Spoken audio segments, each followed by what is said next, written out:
and to place a room in the great Nursky Palace. No hint of war, no breath from the snowy streets entered that curious chamber where Prince Peter Nursky kept some of the chief of his famous treasures. It was notable for its lack of drapery and upholstering. Only a sofa or two and a few fine rugs on the cedar floor. The walls were of a green marble veined like malachite. The ceiling was of darker marble inlaid with white intaglios. Scattered everywhere were tables and cabinets laden with celadon china, and carved jade, and ivories, and shimmering Persian and Rhodian vessels. In all the room there was scarcely anything of metal, and no touch of gilding or bright colour. The light came from green alabaster censers, and the place swam in a cold green radiance like some cavern below the sea. The air was warm and scented, and though it was very quiet there, a hum of voices and the strains of dance music drifted to it from the pillared corridor, in which could be seen the glare of light from the great ballroom beyond.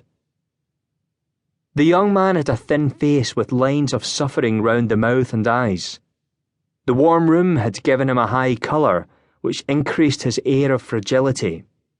He felt a little choked by the place, which seemed to him for both body and mind a hothouse, though he knew very well that the Nursky Palace on this gala evening was in no way typical of the land or its masters. Only a week ago he had been eating black bread with its owner in a hut on the Volneum front. "You have become amazing, Saskia," he said. "I won't pay my old playfellow compliments.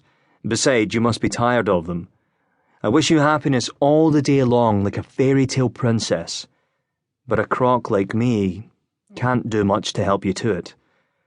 The service seems to be the wrong way round, for here you are wasting your time talking to me."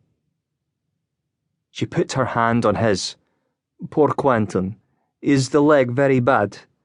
He laughed. "Oh no. It's mending famously.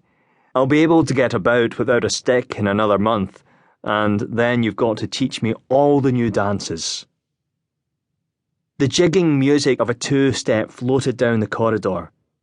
It made the young man's brow contract, for it brought to him a vision of dead faces in the gloom of a November dusk. He had once had a friend who used to whistle that air, and he had seen him die in the Hollabeck mud. There was something macabre in the tune. He was surely morbid this evening, for there seemed something macabre about the house, the room, the dancing, all Russia.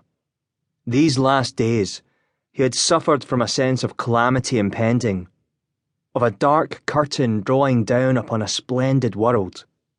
They didn't agree with him at the embassy, but he could not get rid of the notion.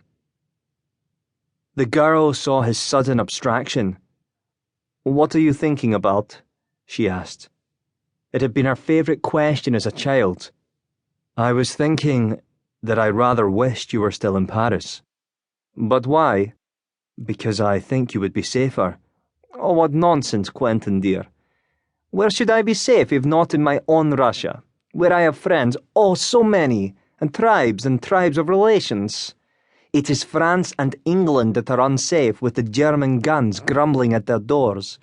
My complaint is that my life is too cosseted and padded.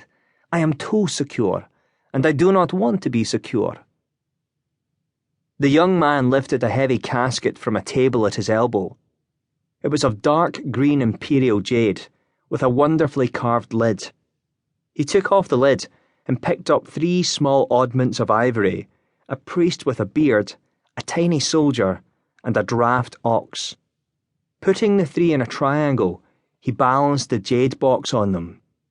"Look, Saskia, if you were living inside that box, you would think it very secure. You would note the thickness of the walls and the hardness of the stone, and you would dream away in a peaceful green dusk, but all the time it would be held up by trifles, brittle trifles." She shook her head. "You do not understand.